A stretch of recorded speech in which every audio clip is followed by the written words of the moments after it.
आप हमारे थंबनेल को देख करके, इस डिजाइन को देख करके आप समझ रहे हो कि विशिष्ट शिक्षक के बाद ईपीएफओ अकाउंट का क्या करें, ब्याज सहित पेंशन फंड कैसे निकालें। तो हाँ, मेरे जितने भी गुरुजन हैं, मेरे शिक्षक साथी, मेरे शिक्षक बंधु हैं, तो आज के इस नए सेशन में इसी ईपीएफ पे टॉपिक पे चर्चा चल रहा है, क्योंकि आप विशिष्ट शिक्षक बन चुके हैं और अब आप नेशनल पेंशन स्कीम एनपीएस में जा चुके हैं और अब आपका प्राण जनरेट होगा और जो आपका नियोजन में जो ईपीएफओ अकाउंट था वो चीज़ों का आप कोई मतलब नहीं रहा। तो आखिर अब ईपीएफओ अकाउंट का क्या करना होगा, इसमें जो पैसा जमा है इसका क्या करना होगा, क्या हमारा पेंशन के फंड जो है वो ब्याज के साथ मिलेगा तो कहाँ मिलेगा, कैसे मिलेगा, इन सारी चीज़ों का। और जब ईपीएफओ अकाउंट से जब हम पैसे को जब निकालेंगे तो उसको हम क्या करें, उसको इन्वेस्टमेंट करें कि इन्वेस्टमेंट भी करें तो कहाँ करें।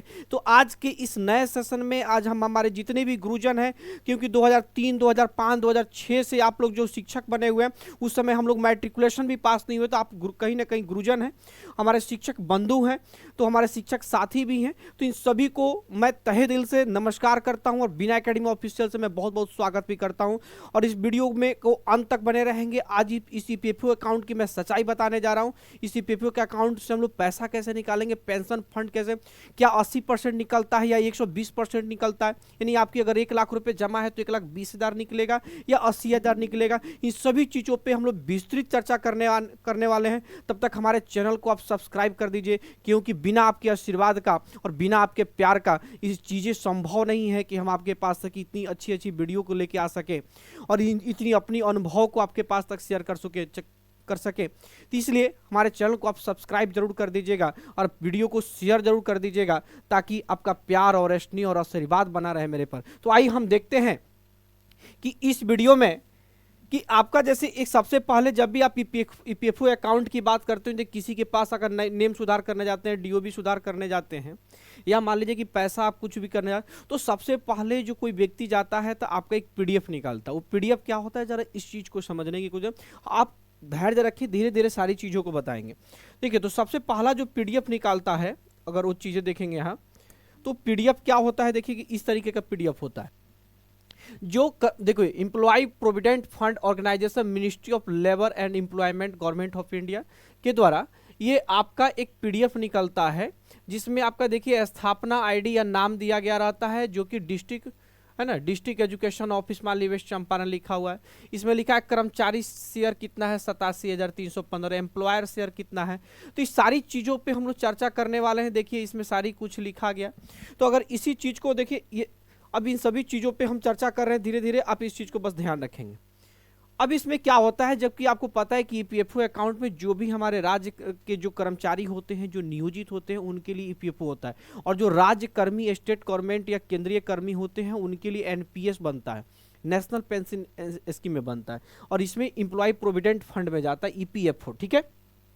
अब इसमें क्या होता है कि जितने भी आपका जो इसमें बैलेंस देख रहे हैं, इसमें 2 तरीके का बैलेंस होता है। देखिए, एक आपका इसमें डिपॉजिट क्या होता है, देखेंगे अगर हम यहाँ से थोड़ा और इसको मोटा कर लेते हैं, ये वाला देखें, तो इसमें देखेंगे कि कोई व्यक्ति है, जैसे मान लीजिए कि ये डिपॉजिट किया हुआ है। डिपॉजिट में 2 चीज़ें देखिएगा, कर्मचारी का शेयर यानी एम्प्लॉय शेयर और एम्प्लॉयर शेयर, नियोक्ता शेयर, ये डिपॉजिट में यानी जमा में जा रहा है।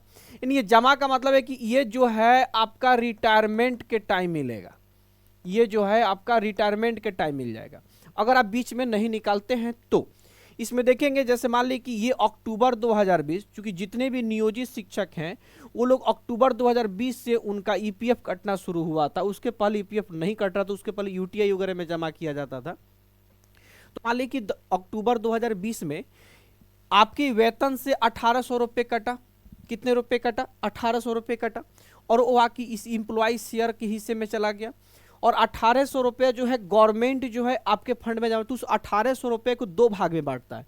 एक 550 रुपये आपके रिटायरमेंट फंड में जमा होता है, और 1,250 रुपये आपका जो है पेंशन अंशदान, यानी पेंशन अंशदान देखेंगे यहाँ, यानी आपका जो पेंशन अंशदान में जाके जमा हो जाता है, ये आपका कितना 1,250। तो टोटल आपकी जो है 1,800 रुपये सरकार जमा करती है और 1,800 रुपया आपके द्वारा जमा होता था। अब टोटल जो है आपका रिटायरमेंट के फंड में देखेंगे तो ये 18 और 5 2,350 रुपये जमा हुआ, और 1,250 रुपये आपका पेंशन अंशदान में जमा हो गया। ठीक है। अब इसमें जो है मान ली कि विड्रॉ जो है एम्प्लॉय शेयर का कितना, देखिए एम्प्लॉय से आप अगर कुछ भी पैसा मान ली कि हमने जाकर यहाँ से 18,000 रुपये निकाल लिया, तो ये चीज़ें यहाँ पे दिखता कि आपने अपने एम्प्लॉय शेयर का जो आप कर्मचारी के जो आप लोगों की सैलरी से जो 1800 रुपये कट के जमा हुआ, उसमें से आपने मान लीजिए 18,000 निकाल लिया। और मान लीजिए कि जो ये एम्प्लॉयर शेयर में से आपने मान लीजिए कि यहाँ जाके 15,000 निकाल लिया, तो ये सारी चीज़ें इस वाले बॉक्स में दिखेगी। इतना तक तो आप समझ रहे हैं। इसको करना क्या है, ये हमारे वीडियो को अंत तक बढ़ने के सारी चीज़ें हम बताने जाएंगे आपको। देखिए अब इसमें क्या होता है कि इसी तरह के सारे महीना में जाएंगे, तो अभी क्या है कि एजुकेशन डिपार्टमेंट के द्वारा जो इस तरह की पीडीएफ मिल रहा है, जब भी आप ईपीएफ वगैरह खोलने जाएंगे तो सबसे पहले आप ये कि बहुत सारे अगर 100 गो टीचर लेकर के ईपीएफ के लिए हमारे पास आ रहे हैं ना, तो 100 शिक्षकों में कम से कम समझिए कि 50% ऐसे शिक्षक हैं जिनके इस ईपीएफ में कंप्लीट महीनों में जितना तक अभी तक 2020 से लेकर के अभी 2024 दिसंबर तक नौकरी किए, सब में सबके ईपीएफ में कुछ ना कुछ महीने का 50% से ज़्यादा शिक्षकों के पूरे के पूरे जो 34 महीना लगभग होता है आपका 10 11 12 और लगभग आपका समझ लीजिए अब मैंने ज़्यादा महीना हो गया, 34 महीने नहीं ज़्यादा महीना हो गया। तो इस तरह से बहुत सारे कई सारे महीनों का जो है पैसा उसने सरकार जो है आपसे सैलरी से काट लिया गया 1800 रुपये, तो 1800 रुपये भी जमा नहीं किया गया उस महीने का। किसी का 7 महीने का बकाया है, किसी का 8 महीने का बकाया है, किसी का 10 महीने का बकाया है। तो बहुत सारे लोगों का, बहुत सारे शिक्षक बंधु का इसमें जो ईपीएफ अकाउंट में पैसा न सरकार का फंड जमा हो पाया है, न ही आपके सैलरी से जो कटा वो जमा हो पाया है। तो आखिर उसका क्या करेंगे वो भी चीज़ों के निदान बताएंगे। तो आखिर वो चेक कैसे करेंगे, देखिए तो उस चीज़ को चेक करने का सबसे बड़ा चीज़ है कि आप यहाँ से क्या करें, ये देखिए चेक करेंगे। देखिए यहाँ पे लिखा है 10/2020 यानी अक्टूबर, फिर देखेंगे ये नवंबर, फिर जनवरी 2021 जनवरी, फिर देखिए फरवरी, फिर यहाँ देखिए मार्च 3, ठीक है। अब जैसे आप आगे बढ़ेंगे यहाँ देखिए तो कह रहा है कि 1800 रुपया ऑटो अपेंडिक्स बैक पीरियड जो है आपका जो है 2020-21 से लेकर 2020-21 तक में कंट्रीब्यूशन इतना, ये 1800 रुपये इधर कहीं कुछ बकाया होगा तो आपका इसमें ला करके जमा हो गया है 1800 रुपये। ये किसी महीने का देखिए वो आगे जाके जुटेगा, पता चलेगा। ये तीसरा महीना 2021 हो गया। चल दूसरा पीडीएफ में चलते हैं। तीसरा देखिए तीसरा महीना उधर जमा हो गया, देखिए चौथा, पाँचवा, देखिए इधर छठा, फिर सातवां, फिर 8वां 2021 नवंबर, 9वां, 10वां, 11वां महीना, फिर 12वां महीना, ठीक है। फिर नीचे देखेंगे 2022 का पहला महीना, दूसरा महीना, तीसरा महीना, क्लियर। देखिए आप ऐसे देखते चले जाइएगा।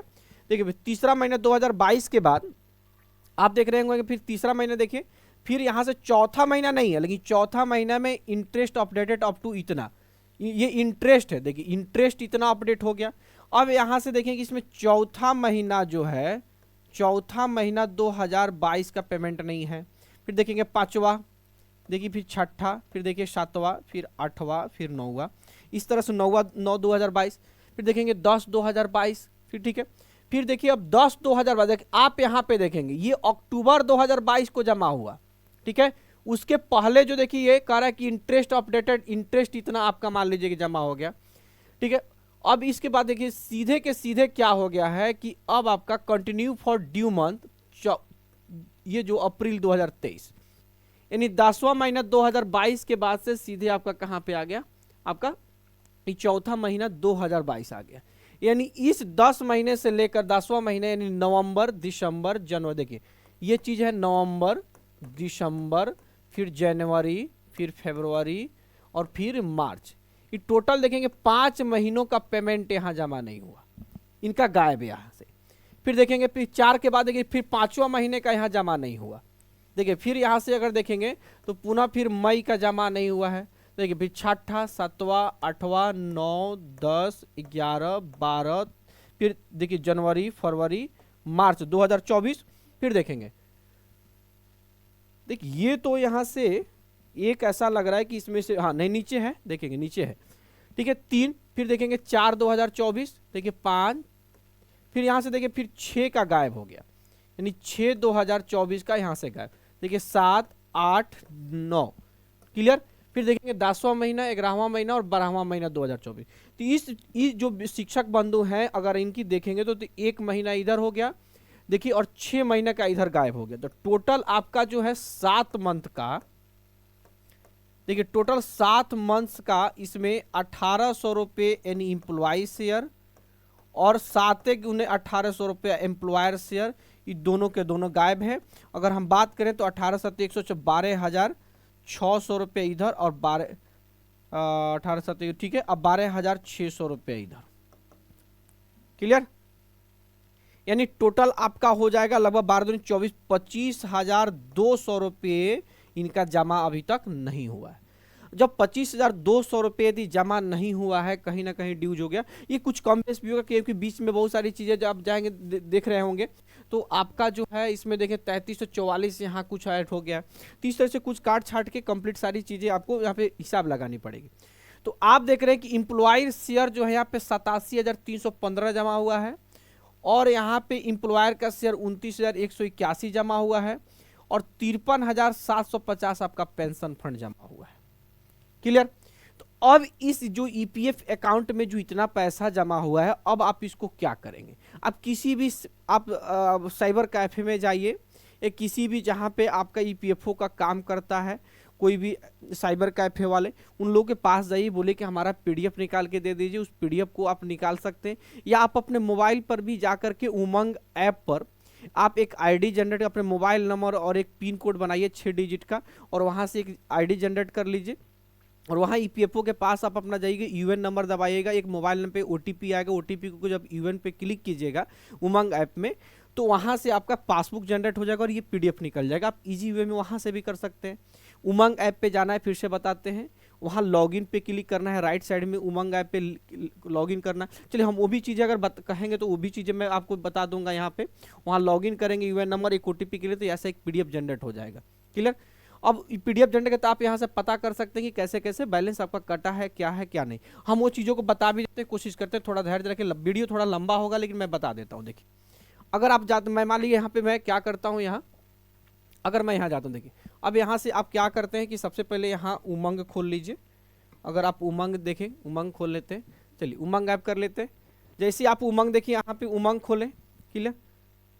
अगर आप उमंग खोलते हैं तो देखिए यहाँ पे आपको लॉगिन रजिस्टर करना है। देखिए जैसे लॉगिन रजिस्टर कीजिएगा, देखिए अगर मैं यहाँ से लॉगिन रजिस्टर पहले कर लेते हैं, आपको चूंकि लॉगिन रजिस्टर करनी पड़ेगी।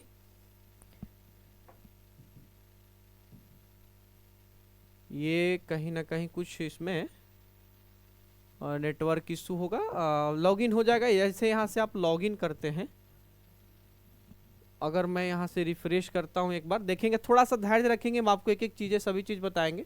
यहाँ देखिए अब लॉगिन आपका खुलेगा, थोड़ा सा नहीं खुल रहा है। देखिए जैसे यहाँ पे आप देख लीजिए, आप यहाँ पे जब लॉगिन के लिए, जब देखिए यहाँ पे जब आप लॉगिन पे क्लिक करेंगे तो आपसे एक मोबाइल नंबर मांगेगा और मोबाइल नंबर जैसे क्लिक करेंगे तो वहाँ पे एक ओटीपी को जब करें तो ओटीपी को क्लिक करेंगे तो वहाँ पिन जनरेट करने के लिए बोलेगा 6 अंक का एक पिन जनरेट कर लीजिएगा। अब उसके बाद इसी में नीचे जाएगी तो ऑप्शन आएगा ईपीएफओ का, इसी सर्विस में क्लिक करने पर आएगा आपको ईपीएफओ का, और ईपीएफओ जब आएगा तो वहाँ पे क्लिक कीजिए तो आएगा पासबुक पे क्लिक कीजिएगा, अपना यूएन नंबर क्लिक कीजिएगा और फिर यूएन नंबर क्लिक करने के बाद एक मोबाइल नंबर, मोबाइल पर ओटीपी क्लिक कीजिएगा तो आपका इसी तरीके का जो मैं पीडीएफ जो मैंने अभी आपको दिखाया, ये ऐसे आपका एक पीडीएफ जनरेट हो जाएगा। क्लियर? आपका इसी तरह का एक पीडीएफ जनरेट हो जाएगा। तो जनरेट होगा तो आप अपना मिला लें कितने दिन का जमा हुआ है, कितने दिन का नहीं जमा हुआ है। क्लियर? इन सभी चीज़ों को आपको समझ गया। अब करना क्या है सीपीएफ अकाउंट का, कि अब सोचेंगे सर आपको हमको पेमेंट कितना मिलेगा। देखिए तो इसमें आपको पेमेंट आराम से कितना, देखिए सबसे पहला बार में जब आप इस ईपीएफ अकाउंट को जब आप प्रोसीजर कराएंगे तो आपका जितना इसमें 87,315 रुपया जमा है, ये इतने से लगभग आपका समझिए कि 80-80 हज़ार के आसपास में इसमें से निकल जाएगा। बच कितना जाएगा, लगभग 80-85 हो सकता है, 87 भी पूरा निकल जाए पहला प्रोसीजर में। फिर उसके बाद मान लीजिए कि 7,000 रुपये को मान लीजिए बच गया और ये आपका प्लस 29,000 बच गया, देखेंगे 29,000 बच गया और पुनः ये पेंशन फंड बच गया 53,000। ये सारा पैसा जो है एक साथ जोड़ देंगे अगर आप तो कम से कम देखिए ये कितना होता है, 53 और 7 60 होता है और 60 30 80 यानी 79,000 रुपये। के का मतलब होता है 1000। ये 79,000 प्लस जो ब्याज इसमें मिला है तो लगभग ये 79,000 में कम से कम कुछ और ऐड होके आपको 95,000 रुपये मिलेगा। जबकि मार्केट में ऐसी बातें आपको बताई जाती है कि आपको जो है जितना पैसा जमा है उसका 80% या 90% पैसा मिलेगा। ऐसा बिल्कुल गलत बात है, क्योंकि जब आप पेंशन फंड निकालेंगे, जैसे आप पेंशन फंड को निकालेंगे और इस वाले अमाउंट को निकालेंगे, तो आपका टोटल जितना पेमेंट है उससे 15 से 20% बढ़ा करके मिलेगा। और जो ईपीएफ का काम करता है, अगर इस चीज को एक्सेप्ट करता है कि हम 15 से 20% आपका बढ़ा के दें, नहीं 15%, हमारा 10% भैया इंटरेस्ट बढ़ा के दे दो, अगर उतना बढ़ा के अगर दे रहा है तभी आप उसको काम दें। अगर 80% बोलता है तो उस काम को छोड़ दें और ऐसे व्यक्ति को तलाश करें जो आपका जो ईपीएफ बढ़ा करके दे। और अगर बढ़ा के नहीं देता है तो आप छोटा मोटा लॉस में नहीं है, क्योंकि इतनी अमाउंट में भी आप कम से कम 15 से 20 हजार रुपए के लॉसेज में है, तो वो चीजों को नहीं है। दूसरी चीज, आप सोचेंगे सर कि 7 महीने का बकाया है, इसके लिए क्या करना होगा? तो एज बहुत सारे ईपीएफ वाले जो लोग हैं, इस ईपीएफ का जो काम करते हैं साइबर, वो आपकी उमंग ऐप से नहीं होगा, इस चीज़ को ध्यान रखेंगे। इस 7 महीने का भी पेमेंट वो लोग ऐड कराएंगे, नहीं तो डीपीओ और डीओ जो आपके एजुकेशन डिपार्टमेंट में वो लोग भी करेंगे, क्योंकि उनके पास तो इतना दिन दौड़िएगा फिर भी नहीं होने वाला। तो किसी न किसी ईपीएफ का जो अच्छा से काम करता है, वो सारी चीज़ें, वो सारे पैसे को ऐड कराएगा। और ये सारे पैसे ऐड कराने के बाद ध्यान रखेंगे कि आपको दिखेगा तो नहीं, आपको फर्स्ट बार में तो नहीं आएगा, लेकिन सेकेंड इंस्टॉलमेंट में सारा जोड़ के आएगा। कभी उस व्यक्ति को इस प्रेशर ना दें कि हमारा फर्स्ट इंस्टॉलमेंट में पैसा आ जाएगा। फर्स्ट इंस्टॉलमेंट आप निकाल लीजिए जितना भी आपका जमा है, उसके बाद जितना आपका पेमेंट पहले जब मतलब पेंशन बन रहा है, एम्प्लॉय शेयर, सबको ऐड कर लीजिए। और जो ये जो ड्यूज है इसको भी ऐड हो जाएगा, बिल्कुल समय लगेगा, 1 महीना, सब ऐड हो जाता है। ऐड होने के बाद कम से कम आप 10 से 15% जो है, 15% से लेकर 20% भी बढ़ जाता है, उसको बढ़ाने के बाद जो व्यक्ति करता है उसको निकाले। पाला सा। अब दूसरी बात जो हो गई कि हम सर ईपीएफ को पैसा हम उसी में रहने दे तो क्या करें? देखिए ईपीएफ में क्या है कि बढ़ोतरी उतनी ज़्यादा नहीं, चूंकि अब आपकी रुक जाएगी, तो अब आपको ईपीएफ को छोड़ने से फायदा है नहीं। ईपीएफ को फटाफट पैसा निकाल लें, और ईपीएफ के पैसा को निकाल करके आप किसी ऐसे, देखिए ईपीएफ का अगर पैसा है तो कहीं ना प्रोविडेंट फंड है, भविष्य की निधि है, भविष्य नहीं तो भविष्य के लिए हमेशा प्रयोग करें, उसको दूसरे किसी चीज में आप खर्चा ना करें, नहीं तो आप जीवन भर अफसोस करेंगे। देखिए पैसा तो जितना आएगा वो सारी चीज़ें खर्च होगी। तो इसके लिए कोई बहुत सारे, देखिए एसबीआई लाइफ इंश्योरेंस है या बहुत सारे जगह है जो वन टाइम इन्वेस्टमेंट में आपको बहुत बेहतरीन आपको रिटर्न देती है। तो वहाँ पे जाके कि यूलिप प्लान में आप जरूर, यूलिप प्लान जो भी होता है, अब आखिर ये यूलिप प्लान क्या है, हम इसके लिए भी एक नया वीडियो लेकर के आएंगे, आप इंतजार करेंगे कि यूलिप प्लान और ट्रेडिशनल प्लान क्या होता है। तो ट्रेडिशनल प्लान में कभी इन्वेस्टमेंट नहीं करेंगे, हम हमेशा वहाँ पे कंपनी और एजेंट को फायदा होता है। यूलिप जो प्लान होता है आपका, वहाँ पे हमेशा कस्टमर को फायदा होता है। लेकिन कोई भी आपका फाइनेंस एडवाइजर जो होगा, फाइनेंस जैसे एलआईसी में एजेंट बोलते हैं, उसी तरह अन्य कंपनी में फाइनेंस एडवाइजर बोलते हैं, वो कोई भी फाइनेंस एडवाइजर आपको ये राय नहीं देगा यूलिप प्लान करने का, क्योंकि वहाँ फाइनेंस एडवाइजर को कमीशन बहुत कम मिलता है, कस्टमर का ज्यादा से ज्यादा पैसा इन्वेस्टमेंट होता है। ठीक है, तो आपको हमेशा लेकिन ध्यान रखना है कि यूलिप प्लान में हमेशा इसका इन्वेस्टमेंट कर दीजिए, और वो आपको बहुत तगड़ा ग्रोथ देगा। अगर जितना पैसा आप निकाल के दे रहे हैं वो आपको कई गुना ज्यादा रिटर्न कर देगा। ठीक है, तो यूलिप प्लान में अगर बेशक हम इन चीज़ों को आपके पास सजेशन भी लेके आएंगे, और आपको मैं सजेस्ट भी करूंगा कि यूलिप प्लान क्या होता है, उस सभी चीज़ों की एक दिन चर्चा करेंगे, किसी न किसी कंपनी को उठाएंगे और उस सभी चीज़ों किस कंपनी में हम ज़्यादा इन्वेस्टमेंट करें। चलिए क्लियर। अब इस चीज़ को सबसे बड़ा जो सवाल है कि सर हम जो करें, जो मैं अगर इसको निकालता हूं तो कब निकालूं, क्योंकि अभी आप विशिष्ट शिक्षक बने हैं। विशिष्ट शिक्षक बनने के बाद अभी आपका दिसंबर का पेमेंट नहीं आया, जब दिसंबर की सैलरी नहीं है तो दिसंबर का, अभी दिसंबर का जो आपका ये जो एम्प्लॉय फंड जो है और एम्प्लॉय फंड ऐड करने में दिसंबर जनवरी लास्ट हो जाएगा। तो कब करेंगे? तो देखिए सबसे पहले अगर जब भी आप किसी जाए तो सबसे भूल से भी ऐसी गलती ना करें, आप उसको बोले कि हमारा जितना शेयर है एम्प्लॉय शेयर, आप मुझे उतना निकाल दीजिए। वो आपको 1 सप्ताह के अंदर आपके अकाउंट में पेमेंट आ जाता है। क्लियर। अगर आपके नाम वगैरह में गलती नहीं, अगर नाम वगैरह में गलती है तो पहले नाम करेक्शन कराएगा।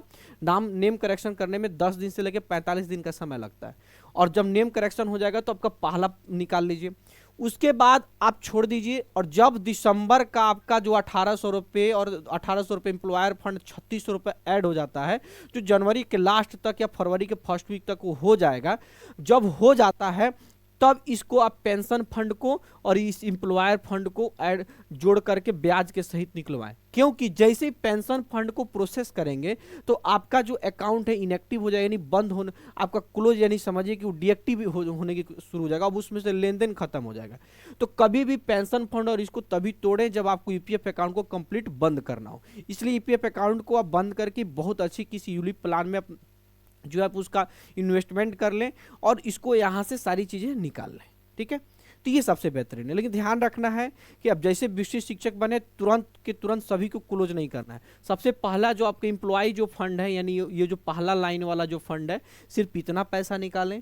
इतना पैसे में आपको ब्याज तो नहीं मिलेगा, लेकिन जैसे सेकेंड इंस्टॉलमेंट निकालेंगे जो आप फरवरी में निकालेंगे, जो 3600 रुपये दिसंबर का ऐड होने के बाद, जो आपका ये 7 महीने का बकाया है, वो सारी चीज़ें ऐड होने के बाद, तब आपको जब सब निकालेंगे तो उस समय ब्याज जोड़ के निकालेगा।